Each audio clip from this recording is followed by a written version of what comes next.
Hola, mi nombre es Samuel Rico, pastor de Nova. Nova es una iglesia cristiana en Jalapa, Veracruz, y nuestro propósito principal como iglesia es reunirnos alrededor de la palabra de Dios. Creemos que Dios a través de su palabra es como transforma a su pueblo. Nos llama a creer, a arrepentirnos, a amar lo que antes aborrecíamos, a aborrecer lo que antes amábamos. Y entonces, antes de empezar con esta prédica, déjame recordarte un par de cosas. El propósito principal para subir estas predicaciones en línea es para aquellos comprometidos con una iglesia local que no pudieron asistir por cualquier razón a su iglesia este domingo. Estas predicaciones son un recurso para nosotros, para poder crecer, para poder escuchar la palabra de Dios. Sin embargo, creemos que un cristiano no puede existir sin una iglesia. Creemos que el contexto bíblico en el cual el cristiano crece y se sustenta como cristiano por la gracia de Dios es a través de su iglesia local, sometiéndose a un liderazgo local, amándose unos a otros, sirviéndose unos a otros, perdonándose unos a otros.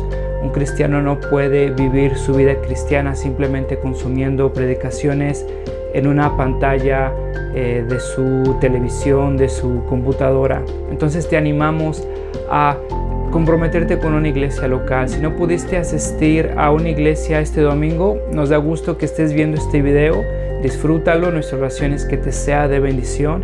Sin embargo, si no te has comprometido con una iglesia local, mi oración es que puedas comprender que el amor de Dios se refleja en medio de su pueblo, mostrándose en la iglesia local. Nuestra oración es que Dios siga transformando nuestro país, que el Evangelio siga siendo proclamado, que la sana doctrina siga expandiéndose en nuestras iglesias y cada vez más cristianos podamos adorar a ese Dios soberano que nos ha mostrado su gracia a través de Cristo a pesar de lo que somos. Estaba viendo, no sé si, obviamente sí fue meme, me la creí al principio y pensé que había sido una noticia. No sé si tú eres fan de los memes, no sé si tú también viste ese meme noticia.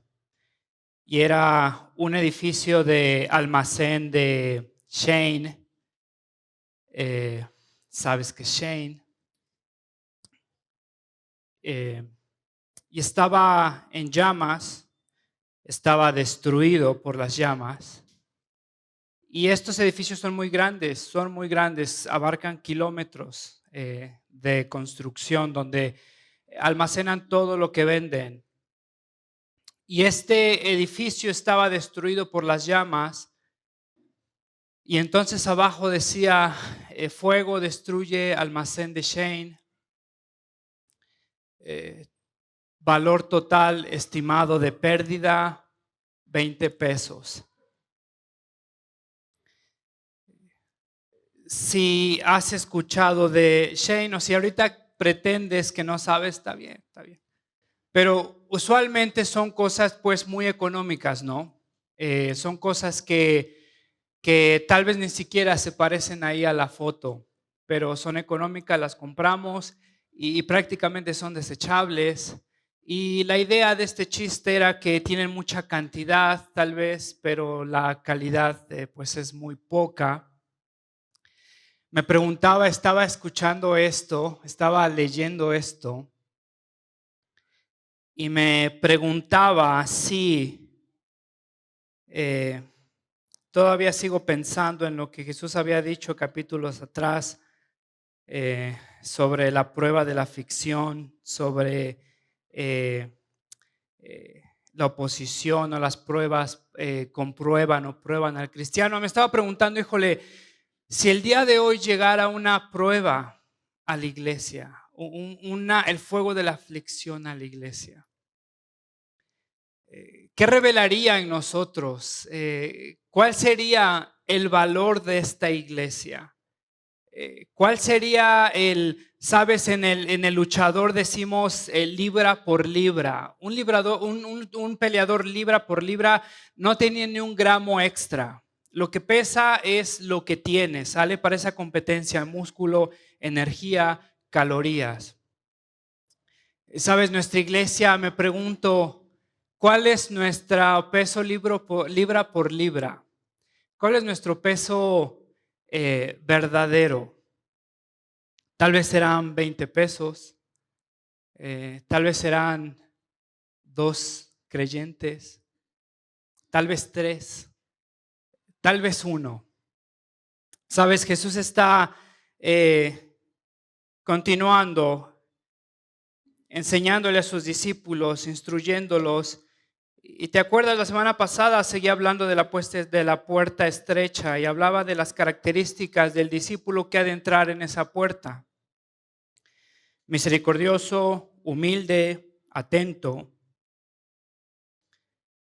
Ahora Jesús va a hablar de la prioridad que tiene Él. Va a hablar de la advertencia que es seguirlo y del resultado de no hacerlo. La prioridad, la advertencia, el resultado. Está en otra ocasión.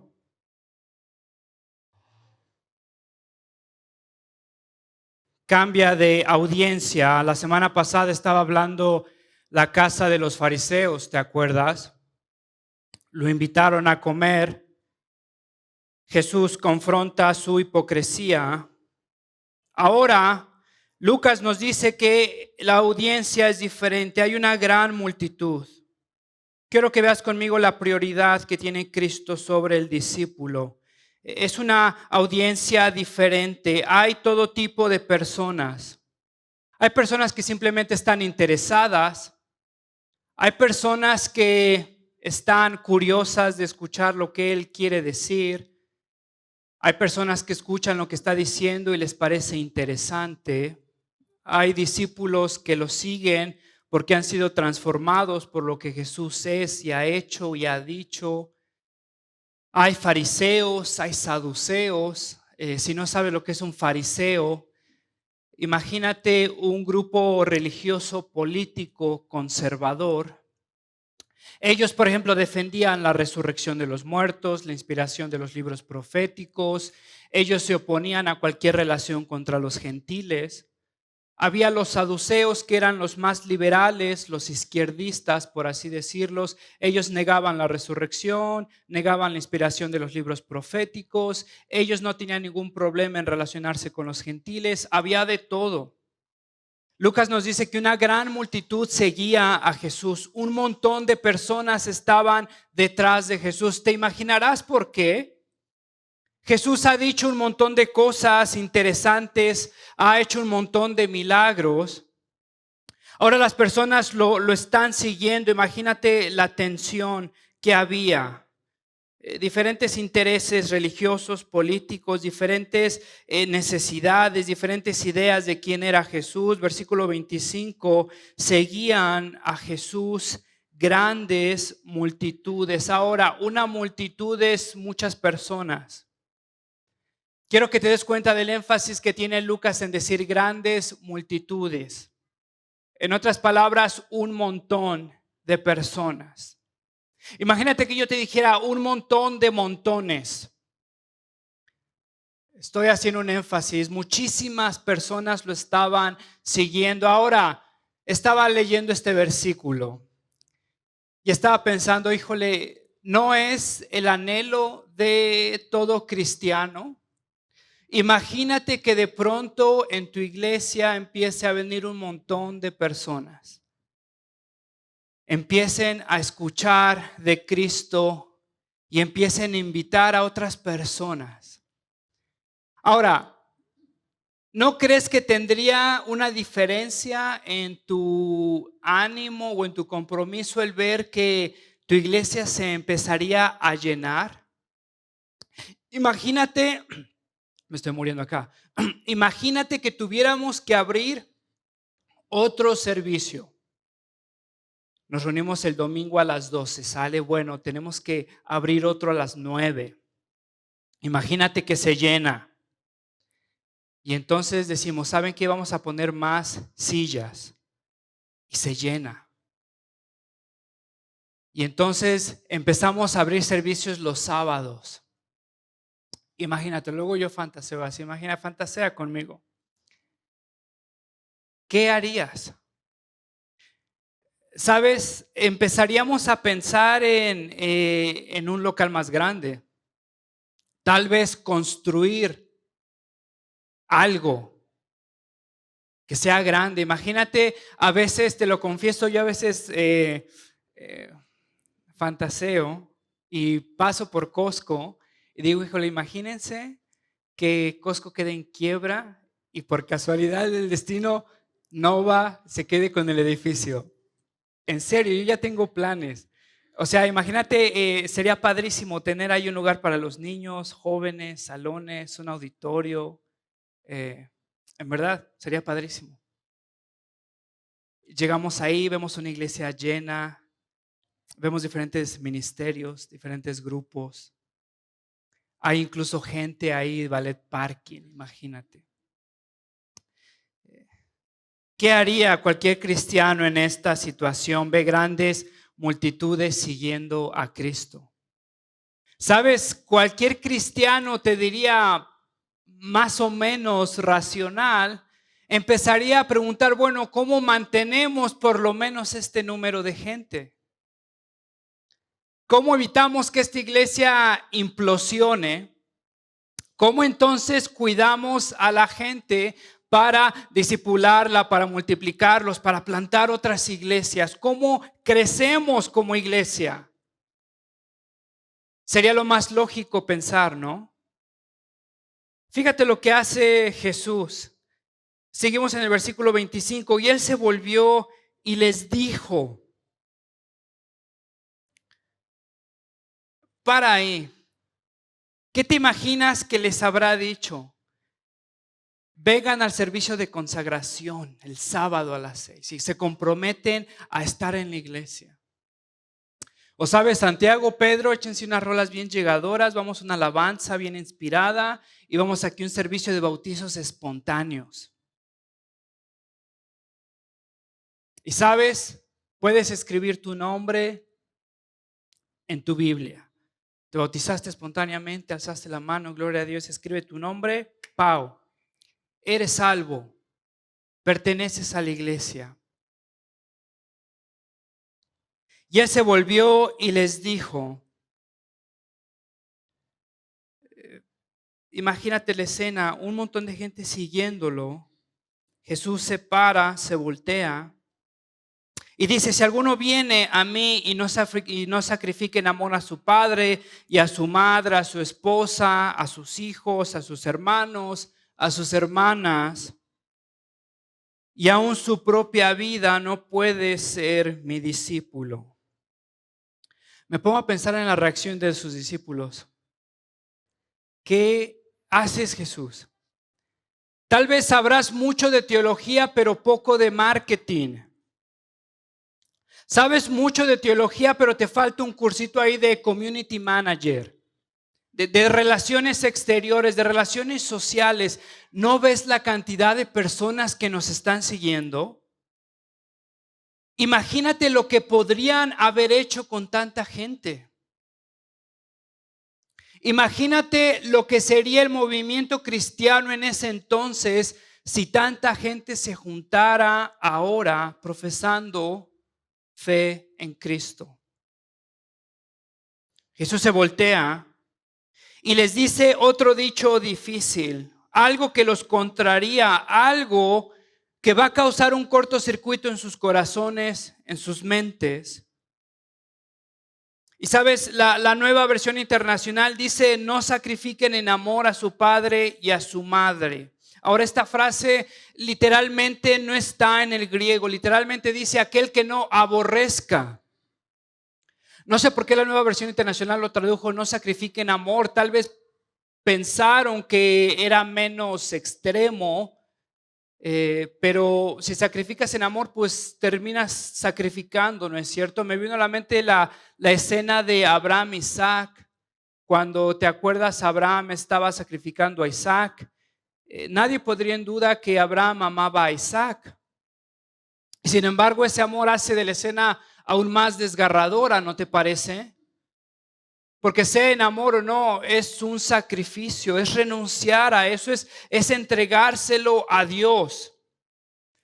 Ahora fíjate, en griego la palabra es aborrecer. El que no aborrezca a su padre, a su madre, a sus esposos, a sus hijos, a sus hermanos, a sus hermanas. ¿Qué está haciendo Jesús? Sabes, Jesús está separando multitudes. Jesús nos había dicho el capítulo anterior, muchos son los que se perderán. Pocos han de entrar por la puerta estrecha.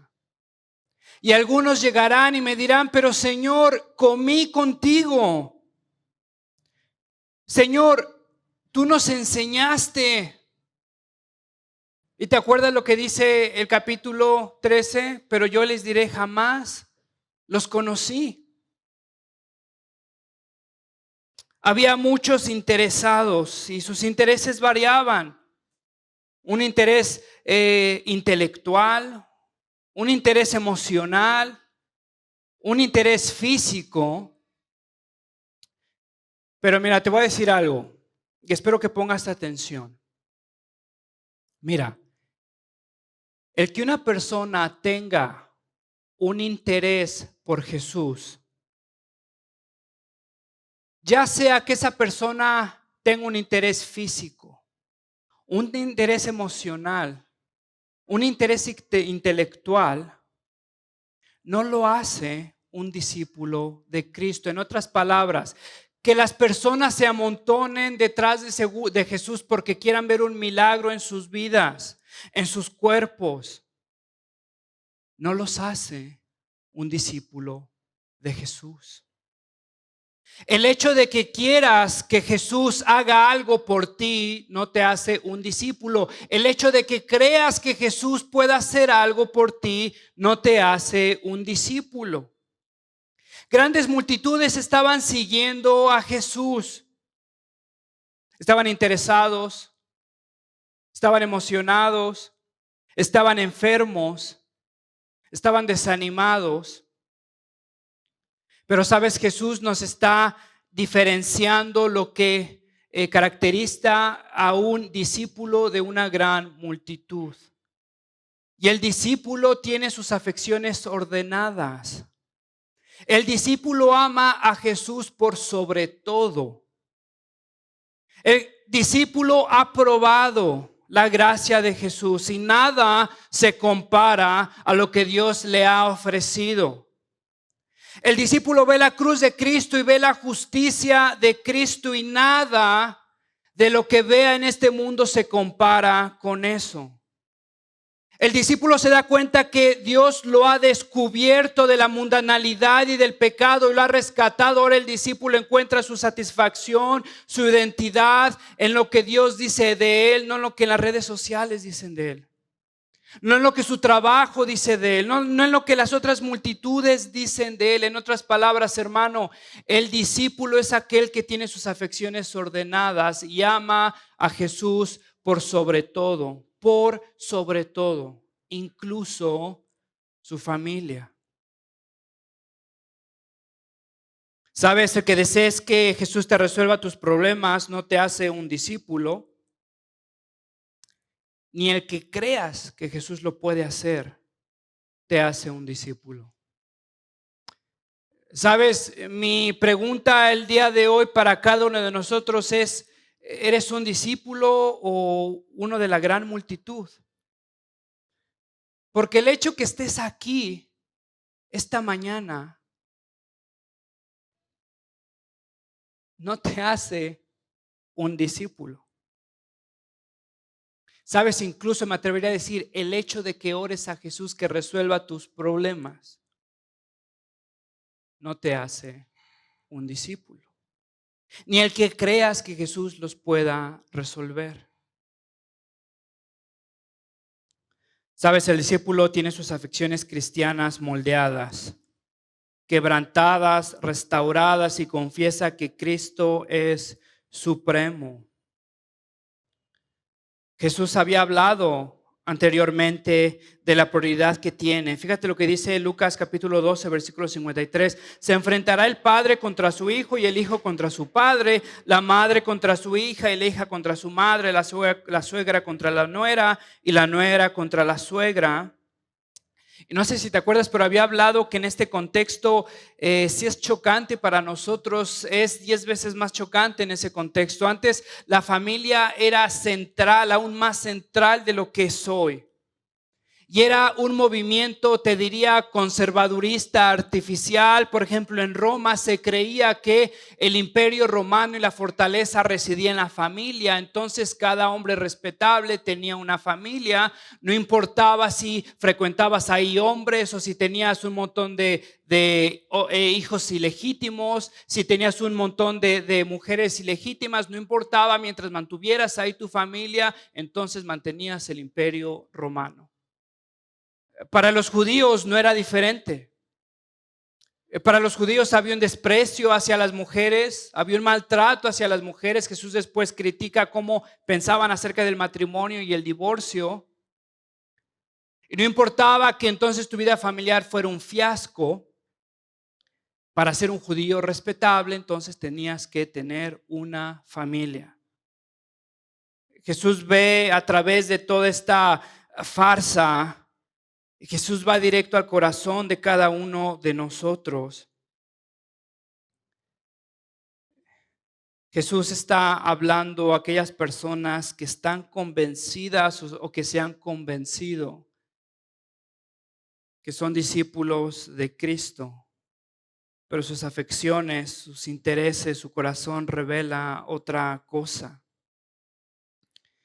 Pero ¿sabes qué significa esto de aborrecer a nuestra familia? ¿Cómo es que podemos aborrecer a nuestra familia? Hace varios capítulos Jesús nos había enseñado que para ser un buen discípulo amaríamos a Dios con todo nuestro corazón y amaríamos a nuestro prójimo, ¿no es cierto? Y nos hablaba del samaritano, del buen samaritano que amó tanto a su prójimo que amó al que consideraba un enemigo. ¿Cómo es que esto de aborrecer a mi familia entonces ahora embona con amar a nuestro prójimo? ¿Será que nuestra familia, nuestro papá, nuestra mamá, nuestros hermanos no será nuestro prójimo? ¿Qué significa esta palabra de aborrecer? Jesús utiliza un lenguaje bíblico y utiliza la misma frase que aparece a lo largo del Antiguo Testamento. Hay una historia ahí en Génesis que habla de un hombre que se enamoró perdidamente de una mujer. La vio ahí en un acarreando agua, se enamoró y entonces fue con el suegro, fue con el papá de esta mujer, y ahora este hombre le ofreció a él trabajar 7 años para poder casarse con esta mujer. Este hombre Jacob trabajó los 7 años. Después el suegro era un hombre engañoso, le da a Lea, termina casándose con Lea y está dispuesto, la amaba tanto que está dispuesto a trabajar otros 7 años para poder estar con esta mujer, con Rebeca. ¿Te acuerdas? Ahora fíjate lo que aparece ahí en Génesis 20, versículo 30. Jacob entonces se casó con Raquel y la amó mucho más que a Lea, aunque tuvo que trabajar para Labán 7 años más. El versículo 31 aparece esta misma frase de aborrecer. Dice, cuando el Señor vio que Lea no era amada, literalmente que era aborrecida, le concedió hijos, mientras tanto Raquel permanecía estéril. Ahora esta palabra aborrecida significa amada menos. En comparación con algo más, es despreciado. ¿Sabes lo que es despreciado? Se le quita el precio que antes tenía. Jesús está hablando de la prioridad que tiene Él por sobre todas las cosas y está hablando que Él ha de tener el primer lugar en nuestros corazones. Y habla que nuestra familia ha de ser despreciada en comparación de lo que Él es. Cristo ha de ser entonces supremo. ¿Sabes? Porque seguidores no son lo mismo que discípulos. Y los discípulos se caracterizan entonces por tener sus prioridades ordenadas. Ahora fíjate, ¿sabes lo que pasa en esto, en estos pasajes? Hablaba la semana pasada de esto. Muchos de nosotros incluso utilizamos estas frases de tengo familia para escondernos de Dios. Y ahora nosotros, como tenemos familia, no podemos servir a Dios. Y como tenemos familia, no tenemos tiempo para Dios. Y sabes, mucho de lo que ha pasado en nosotros y en nuestras iglesias y en las grandes multitudes que se han convencido que son discípulos, es que han confundido a Dios con una bendición de Dios. Y muchos de nosotros hemos llegado a pensar que si conseguimos esa bendición de Dios, entonces estaremos más cerca de Dios. Porque nos hemos convencido que esa bendición de Dios es Dios. Y si queremos experimentar más de Dios, hemos de tener esa bendición. Y muchos de nosotros pasamos nuestra vida cristiana tratando de conseguir esa bendición de Dios. Ahora, hermano, te diría que las bendiciones de Dios no se consiguen, se reciben. Se reciben en fe, en oración, en paciencia, en consejo. Y en fe de que aún en mi espera, Dios me ha prometido su presencia por sobre todo, porque Cristo es supremo.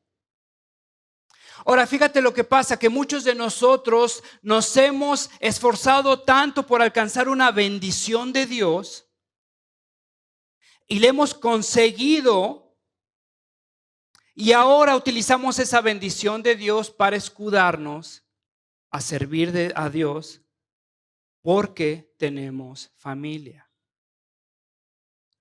¿Sabe? Las bendiciones de Dios no son meritorias. Si fueran meritorias, créeme que muchos de nosotros no tuviéramos familia. Es la gracia de Dios mostrada a su pueblo para que su pueblo entonces ahora glorifique a Dios con lo que tiene, no que se esconda de Dios con lo que tiene. Dios nos ha dado familias y ahora nosotros, en vez de adorar a Dios con nuestra familia, lo hemos utilizado como un obstáculo para acercarnos a Dios y servir a su iglesia porque tenemos familia.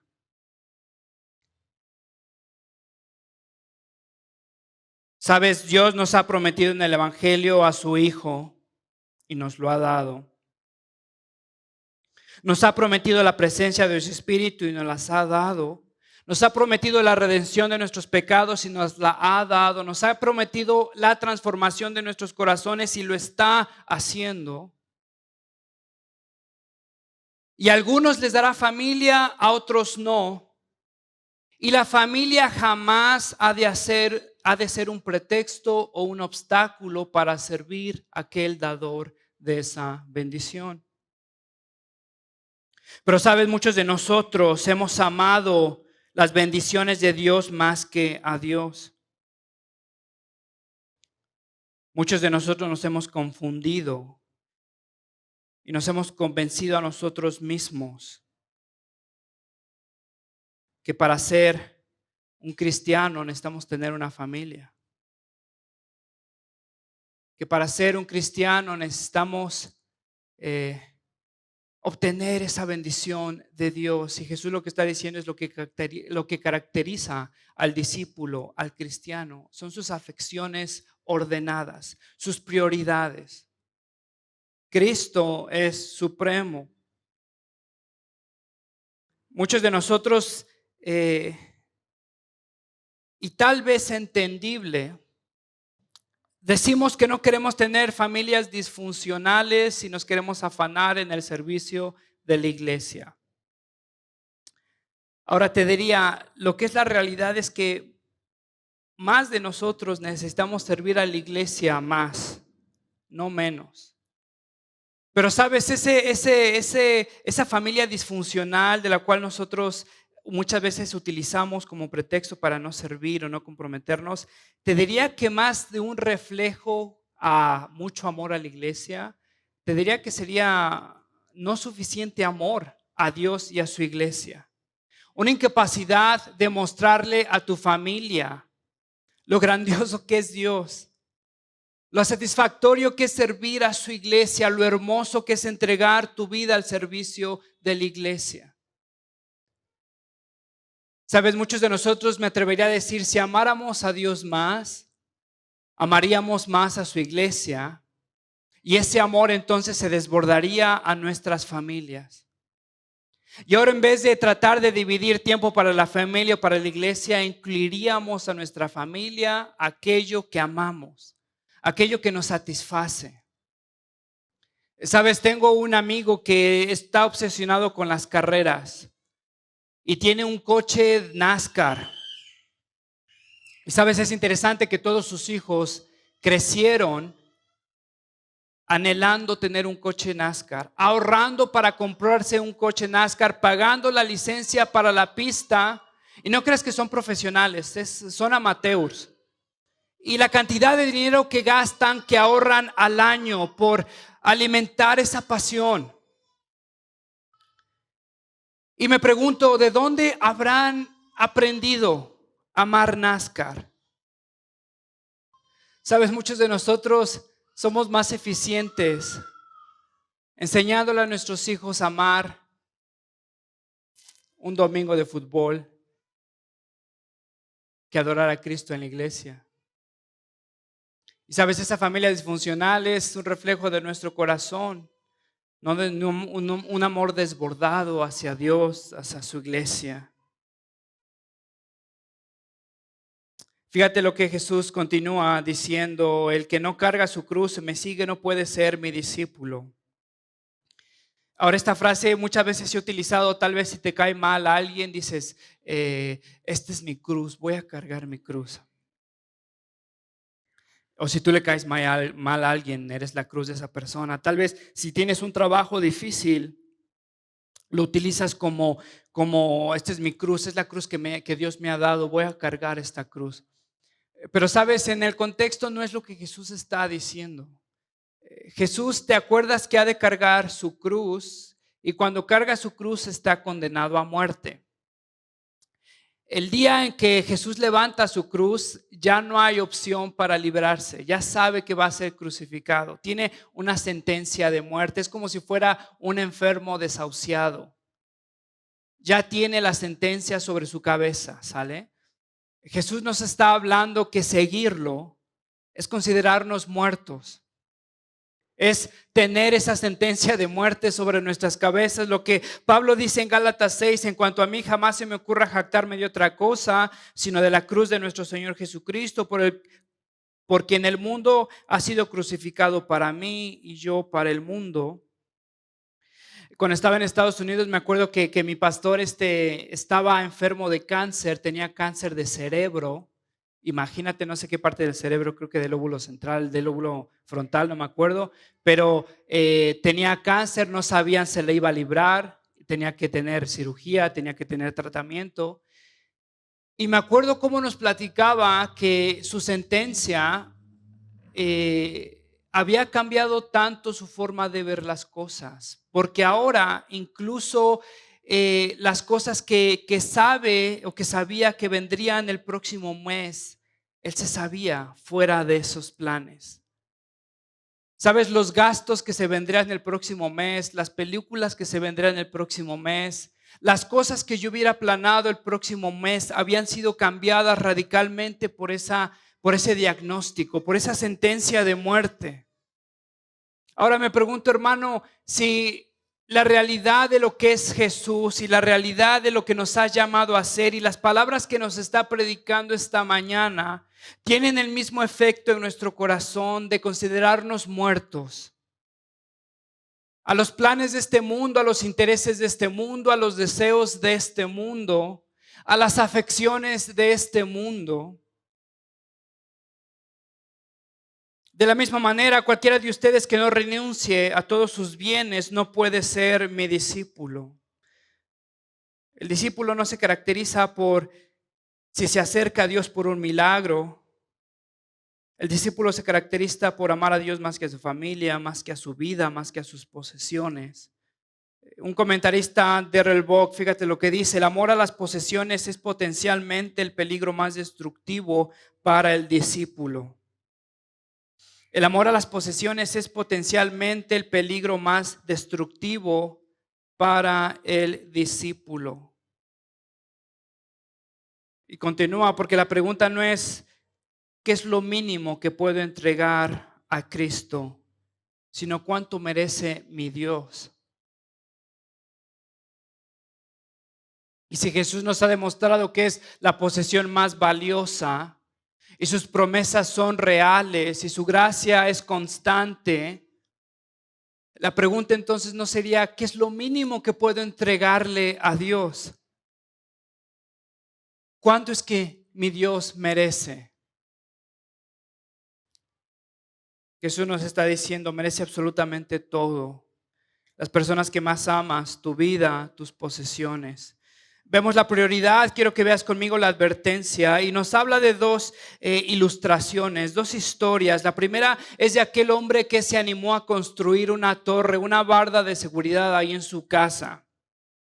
Ahora, cuando yo estaba leyendo esta historia, no la entendía al principio porque no veía nada de malo en esta historia, porque creo que estoy acostumbrado a ver con casas medio hechas. Pero mira, esto era algo que no era común y creo que no es común del otro lado del globo, empezar una construcción si no tienes antes los recursos o la planeación. Entonces Jesús nos cuenta esta historia de este hombre que empieza a hacer una barda de seguridad para su casa y Jesús nos pregunta entonces ¿qué hombre no se sentaría entonces a hacer planos y a considerar los gastos y los materiales para ver si los tiene, para ver si puede completar la obra? Jesús nos dice, no vaya a ser que en medio de la construcción se dé cuenta que no tiene lo suficiente, que no ha hecho las decisiones correctas, que se quede a medias. Jesús nos dice, entonces, ¿no creen que quedaría apenado, quedaría humillado? Versículo 29, todos los que lo ven comenzarán a burlarse de él. Habla de tomar una decisión concienzuda antes de hacerlo, de ver si tienes lo necesario, si estás dispuesto a terminar la obra. La segunda historia nos habla de un rey que fue confrontado a guerra y comentaristas explican que la primera historia se enfoca en la decisión que tiene una persona por Cristo, en seguirlo inicialmente, en comprometerse con Él inicialmente, en confesar tus pecados y estar dispuesto a seguirlo a donde sea. Jesús está diciendo, piénsalo bien, porque no quiere multitudes, no quiere chetos, no quiere cristianos de Shane. No vaya a ser que tomes una decisión emocional y después a media obra te des cuenta que no es lo tuyo.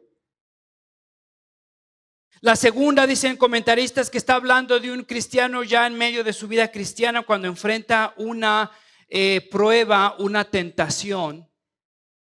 Personas que se creen cristianas o que se han convencido de ser cristianas, pero que en esa prueba, en esa tentación se dan cuenta que Cristo no es lo suyo.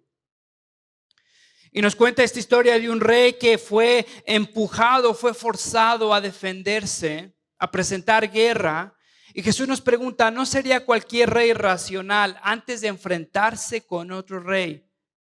Primero se sentaría a considerar si tiene los recursos necesarios para vencer. No vaya a ser que esta persona piense que le puede presentar guerra al rey simplemente para ser derrotado.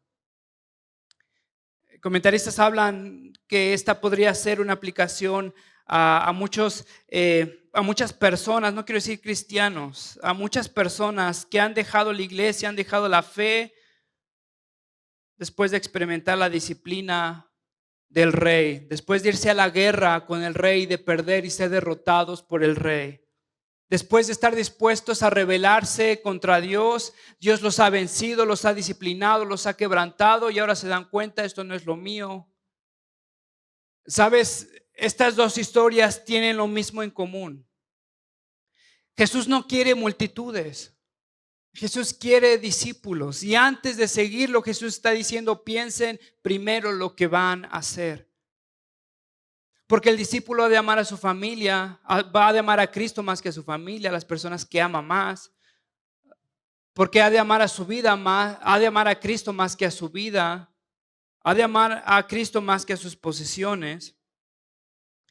Y sabes, esto habla tanto de una cultura de decisionismo, de un cristianismo superficial, de un anhelo, te diría, de ver grandes multitudes. Y sabes, nos confundimos y llegamos a pensar que si una iglesia está sana, va a crecer y todo crecimiento es sano. Y nos confundimos pensando que entonces, como todo crecimiento es sano, entonces el objetivo de la iglesia es crecer numéricamente. Y me atrevería a decir, hermanos, que tantas iglesias han sido desahuciadas con crecimientos cancerígenos, con crecimientos descontrolados, donde ahora el incrédulo ha tomado posesión de una iglesia. Y ahora la iglesia entonces está tomando decisiones que no reflejan para nada a Cristo. Con liderazgo carnal, con liderazgo que tiene prioridades que están opuestas a la agenda de Cristo, al reino de Cristo. Con predicaciones, te diría, superficiales, centradas en nuestras necesidades. Una cita de Dietrich Bonhoeffer, fíjate lo que dice: el costo del discipulado es una vida completamente entregada a Cristo. La gracia barata es la predicación del perdón sin arrepentimiento, el bautismo sin disciplina y la comunión sin confesión. Te lo repito otra vez, la gracia barata es la predicación del perdón sin arrepentimiento, el bautismo sin disciplina y la comunión sin confesión. Una iglesia de bautizos espontáneos, de decisionismo. Una iglesia donde el emocionalismo reina y donde ese emocionalismo no es capaz de mantenernos fieles un lunes, un martes, un miércoles, un jueves. Donde hay cristianos muy emocionados pero poco transformados. Donde hay comunión de la cena del Señor sin arrepentimiento. Donde hay bautismo sin conversión. Donde hay predicación sin confrontación. Donde hay un tipo de cristianismo sin quebrantamiento. Y nos amontonamos y anhelamos ver grandes multitudes, como una bodega de Shane. Y sabe, nos confundimos y nos convencemos que ahora es un movimiento movido por el Espíritu Santo. Y el próximo año esa persona se caracteriza por decisiones de incrédulo. Y nos damos cuenta que su familia se caracteriza por decisiones de incrédulo. Y nos preguntamos, ¿o acaso el evangelio es incapaz de transformar a una persona o esa persona jamás ha probado la gracia de Dios? Sabes, hace algún tiempo un hombre se reunió conmigo, venía a esta iglesia y quería hacerme saber que quería dejar de venir a esta iglesia. Y eso, vaya, es bastante gloria a Dios que hay otras iglesias, en verdad. Tal vez le quedaba más cerca, tal vez, no sé, era más afín a las necesidades que tenía, gloria a Dios. Pero sabes, me llamó la atención la conversación con esta persona porque yo sabía que había ahí procesos con los cuales estábamos ahí involucrados con esta persona, con esta familia. Tenía pecados impenitentes que necesitaba confesar, que necesitaba restaurar, de los cuales no se había arrepentido. Esta persona llega, se junta conmigo y me platica que el Espíritu Santo lo ha movido a irse a otra iglesia. Ya no puedes, híjole, esa es como uno más en el cristianismo, ¿no? Es que el Espíritu me dijo. Es que tuve una impresión. Y sabes, mi pregunta era, bueno, ok, aguanta. Hasta donde yo sé, el Espíritu Santo produce en nosotros orden, santidad, arrepentimiento, obediencia. Y sabes, yo sé muy bien que hay cosas ahí de las cuales ni siquiera te has arrepentido. Vaya, ni siquiera literal has pedido disculpas a las personas que has ofendido. En esta iglesia, ¿no te parece muy conveniente que el Espíritu te haya movido a otra iglesia? Pero sabes, para muchos de nosotros, eso es como la brújula de nuestro cristianismo. Y sabes, me preguntaba, híjole, ¿qué será de esta persona en esa iglesia? Tal vez se acercará y dirá que quiere ir a esa iglesia porque esta iglesia no era esto o no era esto. Y tal vez le preguntarán, ¿quieres participar de la cena? Sí. Oye, ¿quieres cantar? Veo que cantas, padre. Sí. Una iglesia creciendo. La gracia barata es la predicación del perdón sin arrepentimiento, el bautismo sin disciplina y la comunión sin confesión. ¿Y sabes cuál es el resultado de esto, cristianos inútiles? Este es mi último punto. Jesús habla de lo loco, lo ridículo que sería que una sal perdiera su sabor. ¿Y para qué sirve una sal que pierde su sabor? Absolutamente para nada, ni siquiera para el abono, ni siquiera para fertilizar la tierra. No sirve ni para el estiércol, no sirve ni para las mesas. Y Jesús nos dice que es aquel cristiano que sea convencido o aquella persona que sea convencido que es discípulo, pero simplemente es un seguidor. En otras palabras, una persona sin convicciones, una persona sin afecciones ordenadas, una persona que vive en el hubiera, una persona que no puede seguir a Dios porque tengo familia, porque soy soltero, porque tengo trabajo, porque no tengo trabajo. Vaya, y uno se pregunta, ¿qué hubiera sido de este hombre si hubiera amado más a Cristo que a cualquier otra cosa? ¿Qué es lo que Dios hubiera hecho con esta persona? ¿Qué es lo que Dios hubiera hecho con una vida dedicada a Cristo? Y ahora esta persona no sirve absolutamente para nada. Y fíjate la frase que utiliza, el que tenga oídos para oír, que oiga. Esta frase se repite versículos atrás en una porción bastante parecida, hablando igual del campo de tierra. Habla de la semilla que no da fruto y dice: la parte que cayó entre espinos son los que oyen, pero se ahogan por las preocupaciones, las riquezas y los placeres de esta vida y no maduran. El que tenga oídos para oír, que oiga. Charles Spurgeon, fíjate lo que dice: cuando el cristiano pierde su consagración, su amor, su testimonio, se vuelve tan inútil como la sal que ha perdido su sabor. Nuestra mayor utilidad en este mundo es ser diferentes del mundo, no iguales a él. Ahora te hago una pregunta. ¿Eres un discípulo o eres de los de la gran multitud?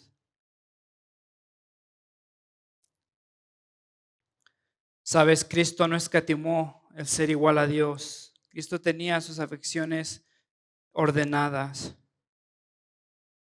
Y aún así se humilló a sí mismo, se hizo obediente hasta la muerte y la muerte de cruz. No escatimó ser igual a Dios, aborreció su vida. El resultado es una vida de fruto, ¿no es cierto? Un pueblo que no escatima al mundo. Un pueblo que toma su cruz y un pueblo que sigue a Jesús a toda costa. ¿Eres un discípulo